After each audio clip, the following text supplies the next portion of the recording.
if it was, you know what, at first I expected him to play because you know how when players get injured during the season, they be like, well, if it was the playoffs, I'll play. This is the finals. And then I hear Coach Mazzulla say, we're not going to leave this in your hands. We're going to leave this in the medical staff hands. He did say that. But I think if it was up to Porzingis, he would play. But I think since they're going to leave it in the medical staff's hands, we'll probably see him sit out one game. But check this out. When Porzingis misses games, we're 9-1 in the playoffs. Regular season, 21-4. That makes us 30-5 without Porzingis.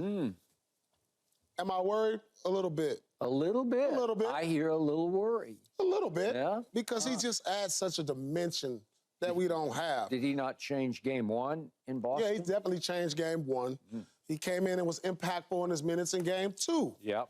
But in saying that, the Celtics are comfortable without him on the lineup, Skip. I mean, they played a portion of the season without him. They played most of the playoffs without him.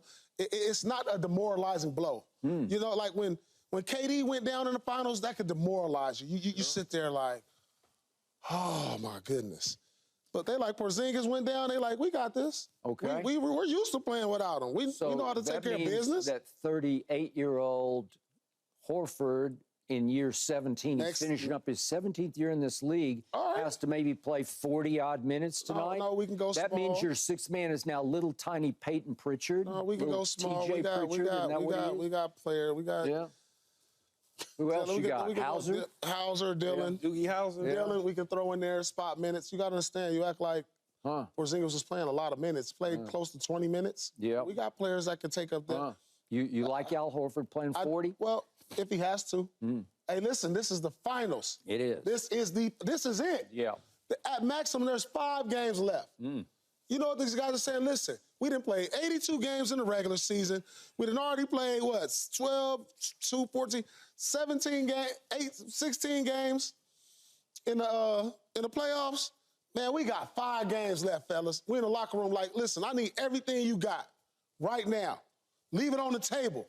Let's go. That's it. This is the end of the season. This is where we want to be. This is what we work for. So if Al Horford has to play 40-plus minutes for the next 3 or 4 games, we're going to do it. 3 or 4? I'm just saying at max. Wait a second. No, we said there's max 5 If I go games. 4, I'm all the way up to 6. Max, right? that's max. Okay. You know what I'm saying? So we're not worried about that. So I'm confident in the Celtics playing better. Jason Tatum, I think he'll play better, but I think Dallas will play better. But like I said, they're comfortable without Porzingis. This is not a shock. Yeah, like, oh, we lost our... Like, if Dallas loses, let's say, Lively, that'll hurt them tremendous. It would. If they leave, it'll hurt them tremendous. Like somebody like that, you know what I'm saying? Yep. So we're good without playing with Porzingis. And don't let us get tonight, because I got that seat for you, Skip. Do you on the know where that seat going to be at? Yeah, up front. Front row. Really? As a matter of fact, I'm gonna let you sit right. I'm gonna drive it. I'm gonna let you sit right next to me. So assuming you're still picking Boston to win tonight? In a close game. Okay. I think it's going to come down to the last few possessions, and we're going to see both teams have played well down the stretch, making clutch plays. Okay. Jason Tatum makes a couple of big clutch shots to end it. Or he makes a dribble penetration drive and finds Derek White in the corner, or maybe Drew Holiday. Oh. I mean, see, that's the beauty. Drew Holiday. That's Finals MVP. Listen, that's the beauty of this team. Is like on Dallas, you know they're going to Luka down the stretch, and if Kyrie gets it after Luka touches it, you're confident in that. Yep. In Boston, I don't care if Brown takes the shot. I'm confident if Tatum takes the shot. I'm comfortable if White takes the shot. We got 4 nuclear weapons down the stretch in clutch moments. And so I like Celtics tonight in a close game. I think they win going away with, maybe a dagger shot from our boy Drew Holiday maybe, or Derek White. It's just, we got options. That's what I'm saying. A lot of options. I'll give you that. Oh, yeah, you got a lot of options. Jack of all trades, master of none. You ever heard that? I use it all the time, Skip. Dr. Johnson diagnosed Porzingis as questionable, but based on the movement that I've seen, on the video clips that I've seen, seems fine to me. Anytime you see an athlete walking around in a normal state, there's no limping, there's no hobbling. He laughing, he talking, he walking normal. Feels like he's going to play. Look at that, yeah. But if he doesn't play, they still gonna win. And if he plays, they still gonna win tonight. That's just the way that I see it, Skip. The interesting thing about having him in the lineup, it allows for them to be stronger inside the paint. It allows for them defensively, when Kyrie slips past them, to get into that Kyrie area of the paint or the elbow or whatever. All of a sudden, you make him change his approach to how to shoot the basketball. You also do the same thing with Luka. It's just his body of work on the defensive end is just one of those things. He's so damn big, long, and tall, the trajectory of one shot changes. So having him in the lineup versus a, 39-year-old Al Horford, 38-year-old Al Horford, it's not that Al can't do the job. It's just a different approach. You know what I'm saying? It's a little bit different for them, but I think he can still play the 40 minutes. He can still give them, because he's been doing it all year long for the most part and throughout the playoffs, giving them, hustle minutes and giving them some things. But having Porzingis on the floor, even as a cardboard cutout, still affects what you do offensively if you're the Mavs. Now, Kyrie, it's important for Kyrie to get off tonight, clearly, but if Porzingis is in that lineup offensively, he creates problems because he gets to his spots. He can score from pretty much anywhere on the floor because nobody's as tall as him. Lively's not as experienced as him, might be as long as him, but not as experienced as him. And then you bring him out there, bring him out of the paint. Now you can do all sorts of things if they decide, okay, guy for the Lively, come on out here with Porzingis. Now you got Tatum and Brown and everybody else getting to their buckets and getting to their spots. That's why I feel like he's going to wind up playing because of the importance of this game. You don't want Dallas, I don't want to call it stealing, but winning the game. And now... I'll give you stealing. The way it feels so far, this would be a steal by the Mavericks. I don't know that it's a home steal. Okay, you want to call it a home steal? You don't want them stealing the game, Skip, because now it's 2-1. Okay, now they got another game at home. Now you steal a second one, it's 2-2. So it's important, as Paul said with his pregame 9-minute speech a minute ago, about all hands on deck. Everybody got to come to the party. We got 5 games max left. If you can go, you can go, period. We're not worried about what's getting ready to rip off the bone and all that. We're trying to close this thing and get it over with so we don't have to get back on a plane back to Boston at 2-2. Tonight is important for both teams. Yeah. It literally is important for both teams. All right, here's what I know about Porzingis so far through 2 games. When he has been on the floor, he has been a plus 25. That's really good, plus 25. When he's been off the floor, your team is even. So the game has been dead even without Porzingis on the floor because he has made a literally huge difference at 7 feet, whatever he is. I see 3, I see 4, I don't know what he is, 7'3". Really tall. He is really, really, really tall. Okay, so what do I know about this injury? First of all, I was shocked at the detail that Boston put out there about this injury, because to your point, you could have just called it an ankle injury or a lower leg injury, and nobody would have cared. But it is on the opposite leg from the calf pull, and you can't tell me that they were unrelated, because when you got a calf pull, it's so naggingly scary bad that you start to load up more on the other side, and he is so tall and there are so many pounds pushing down on the wrong leg. When did he hurt it, though? It was in the mid-third quarter the other night. When he fell? When he did? I don't know exactly what movement caused it, but he continued to try to limp through it for the rest of the game. And then with 4 minutes left, they took him back out. Okay, so for those who don't get this, the retinaculum is the sheath around the tibialis tendon that goes down into your foot. It's just the sheath. It goes up and down through a sheath, right? And the sheath is torn. So all of a sudden, the tendon starts to get a little loose because it doesn't have a runway to keep going back down into the bottom of the foot. And the tibialis tendon is crucial to the flexing of your foot, all the movement of your foot. If it goes off course, it starts to mess up everything in your foot. That's the Okay. Vanderbilt education. Okay. I know They this need stuff. to be the physical therapist for the Celtics right now. Listen, it can be bad. The only time I ever heard of this, Brook Lopez had it 10 years ago, and he tried to play on it. And the first night he went out, he tore it worse, and it required surgery to fix it. It's not a huge, serious, big surgery, but it did require surgery, and it did knock him out for the rest of the year. So I'm knocking on wood to even bring this up because I don't even like to talk about this stuff. But remember what Kevin Durant did in the finals? He had a calf pull. It affects the whole Achilles tendon. And they said, if you want to give it a shot, give it a shot. And he says, well, I'm not quite right. And he goes out and the Achilles tears. Well, that's the worst case scenario. And I don't want to see Porzingis go out and tear this. But there is some risk. And to what you said about Joe Mazzulla, he said this is not going to be his choice.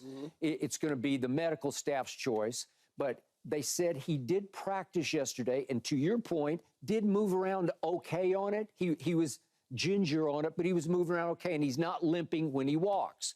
So do I think he will give it a shot tonight? I think he will. Oh, if that happens, Okay. y'all in trouble. Big trouble? Yeah, you Game said over? plus 22, right?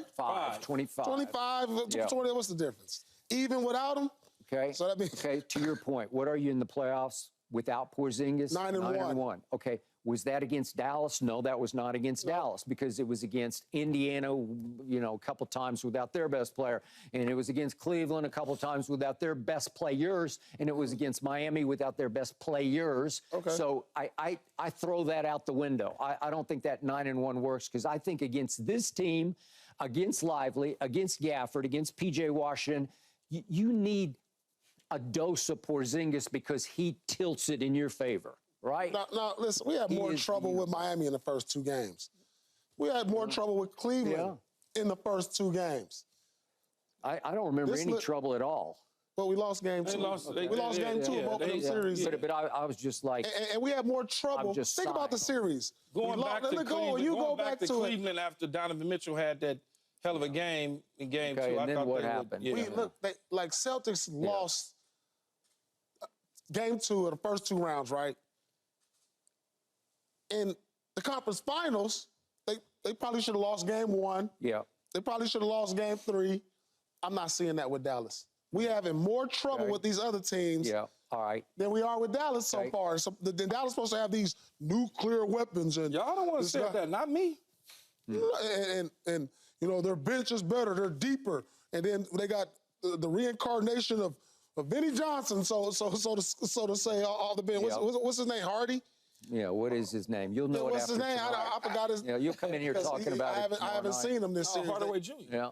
Tim Hardaway Jr. Hardaway Jr. I don't understand why he can't get no minutes, truthfully, because I thought he can help them. Yeah, So by the way, Tim Hardaway Jr., in 2 games this year, he scored 41 in one game, but that was without Luka. He scored 36 in another game without Kyrie.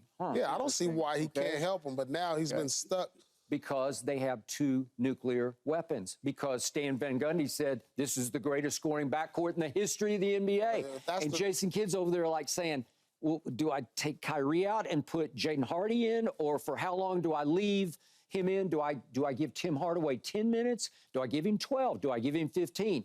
Tim Hardaway Jr. can shoot the lights out. So what you saying? It's bad coaching going on right now? You're just stuck right now because you dance with who brung you all the way to the finals and those 2 nuclear weapons. He can't carve out 10 minutes. Well, that's what I'm saying. Those are 2 really good players. I don't have to take it from him. I could come up with a lineup that keep him on the floor with one or 2 of them. Somebody has to come up big. You have to push an X factor button tonight. I can't carve 3 minutes a half out. I mean, the good thing he can spot up and shoot Hardaway Jr. And a number of these guys know their roles. You can plug and play with them with your superstars. So what is it then? All right. Okay, so here's what it is. Jaylen Brown said this after game 2. He said, we have played harder than the Dallas Mavericks. And they have. The essence of what happened in games 1 and 2, you guys just wanted it way more. Okay. You came out readier to play than the Mavericks. And it shocked me because I thought I would see much more out of the Mavericks. Tonight, they have to just simply play harder at home than Boston. They have to play more desperate. They have to play more urgent. They have to play more do or die because this is do or die tonight for the Dallas Mavericks. Because if it's 3-0, you know, maybe they scratch and claw out one game. I even would doubt that. I would think they would just throw up their hands and say, that's enough. We just can't beat these guys. Sweep us right on into Cancun. 1, 2, 3, Cancun. 1, 2, 3, Cancun. Yeah. 1, 2, 3, Yeah. duck boat. Yeah, there you go, duck boat. Okay, so what do I want to see from Luka tonight? I need to see him push the pace harder. To get the ball down court, set up before you can just get entrenched in your defense. That's not his well, game. he can. I've seen him do it before. That would be a strategic change. You also need to get into your offense quicker. Get the ball moving. Let Kyrie initiate a little more of the offense. See what you can do to push the pace. Make Boston more uncomfortable. They did push the pace last game. They played faster than they have last game. They shot threes. This is a bad matchup, Skip. That's just what it is. This is with Porzingis, without Porzingis. Listen, they have no athleticism on the weak side. If you watch the tape, we're seeking out Luka. We're seeking him out. When you said push the pace, Skip, what I was gonna say, I was letting you finish. Is Al Horford is 39 years old, 38 years old. Yeah. He's probably, from an athletic standpoint, he's probably equal to Luka at 38 years old. Okay. And everybody else they have, he ain't gonna push no pace on them dudes up and down the floor. Yeah, and yet Luka has averaged in the first 2 games 31 points a game with 11 rebounds and 6 assists. So that should be concerning. Okay. He's played well, and they still have lost. Okay, the problem is he's turned it over 6 times a game. Okay. Okay? Well, And that's that won't work. that's that a problem. can't happen tonight, and it won't happen tonight. So he can play. That's a problem, Skip. You got a guy who's averaging 31, 8 and 8, and it's still not enough. Yeah, but he's getting them 30. He's getting them bulk of them 31s in the first quarter and a half, and then he's disappearing in the fourth quarter of the game. That's if you want to call it what it is, that's what it is, Skip. Okay. He's getting his points in the beginning of the games, and then all of a sudden, he kind of disappears. Okay, you still have nobody who can stop him when he's right. When he decides, you just don't, because nobody does. But that's okay. You can let him go get his. Unathletic as he might be, you can't stop him. But you're talking about push the pace. He ain't beating nobody up the court. Yeah, how you gonna push the pace? He can push harder than he has. He's just been walking the ball up the court, and you can't. But that's normal speed for him. Well, they can do better than this, or you can let Kyrie initiate. Exactly. You can Kyrie needs to initiate. Because as you said the other day, what is he doing? He's dribble. Air out of the ball. Here you go, Kyrie, with 4 seconds on the clock. Let's see what you can do on the second half of the clock. Yeah. You or can't. Derrick Jones Jr. You want me to shoot it at the clock? Like you want me to shoot a 3? Oh. He's been doing that. Okay. Like, come on. All right, so look, about a week or 2 weeks ago, we was talking about this is the most dynamic backcourt we probably ever Stop saying we. Well, we talked about this being the most dynamic or the best offensive scoring duo after, Stan Van Gundy brought it up, and then, we kind of talked about it. So, where does this backcourt of the Boston Celtics rank? Where does this? Is this the best? Is this the best defensive backcourt? We probably countered that one set. Van Gundy is this possibly the best offensive duel versus the best defensive backcourt we probably ever seen? Is that what this is? I'll give you Drew Holiday. I don't know if Derek White's. Derek White made second team all defense 2 years in a row. I know him really well. 2 years in a row. Yeah. You see that block he made at the end of the game? I saw the foul, but I saw the block. Do you know he leads all guards and blocks at 6'3", 6'2"?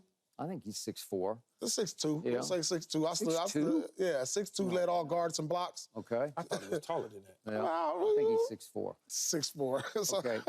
You know what happens in these series? You've been through a lot of these. You've watched a lot of these. You see 2 games in one building, and it looks this way. And all of a sudden, it changes venues to the other building, and all of a sudden, you say, wait a second, this looks totally different. Because maybe you come in here tomorrow and you say, you know what, that may be the best scoring backcourt in the history of the NBA, because all of a sudden you see Dallas's 2 nuclear weapons go nuclear on your Celtics. And you start to say, God, I don't know. These guys. Did you really just convince yourself of that, Skip? No, maybe they're playing. I've never seen. Because maybe they're playing against the best defensive backcourt. I was about to say, I've never seen a deep team like the Celtics, 6 deep, go up 2-0. 6 deep? I think tonight they're going to be 5 deep. Well, that's probably what you're hoping. Yeah. But a team with this type of talent get a 2-0 lead and all of a sudden change and get to another building and forget how to play basketball. Yeah, but that's not. They don't. Those stats, don't lose like that. But they don't take into account the other team has Luka Doncic and Kyrie Irving, And we didn't see him in Boston. We didn't see these guys. But Skip, like you said, I've been watching this stuff a long time. He played in a bunch of them. You've been covering it a long time. Teams that are deep like they are, don't all of a sudden surrender to 2 stars. There's always Again, stars I don't know in the finals. What depth are you talking about? They 6 deep. Peyton Pritchard? Really? Listen, Hauser's not going to go 0 for 5 for 3. Oh, okay. So Well, I'm scared. I'm scared. Wait a second. Doogie Howser. You keep talking about Hauser. You keep discounting Hauser and Pritchard. I'm not even mentioning them. Yeah. I'm talking about the 5 starters in Porzingis or the 5 starters in Al Horford. When they get to 7 and 8, that ain't nothing but some minutes, man. They make a shot here, play some defense there, and that's it. Tonight, Pritchard gave him a spark off the bench. Yeah, he gave him a spark. He lucked in a half-court shot at the end of the third quarter. What do they say to win in this league? He accidentally backboarded in a half-court shot. What do they say in order to win it? You got to be good and what? Lucky. Good and lucky. Yeah. Well, you've been lucky so far, but I don't know if luck transfers to Dallas. What's Texas. our mascot's name? Yeah, well. Lucky. Is that his name? Yeah. Is it truly his name? Lucky the Leprechaun. Oh, he's Lucky the Leprechaun. Y'all pounded, the Celtics pounded the Mavs the last time. You realize there are no such things as leprechauns? You realize that. They're fictional. And there's no such thing as unicorn, but we have one of those too.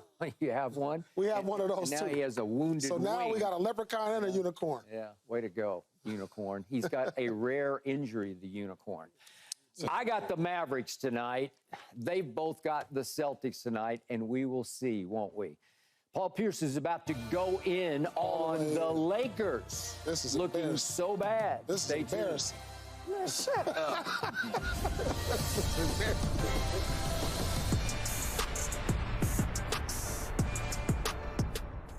Thanks for watching, Undisputed fans. Do you want more highlights from the show?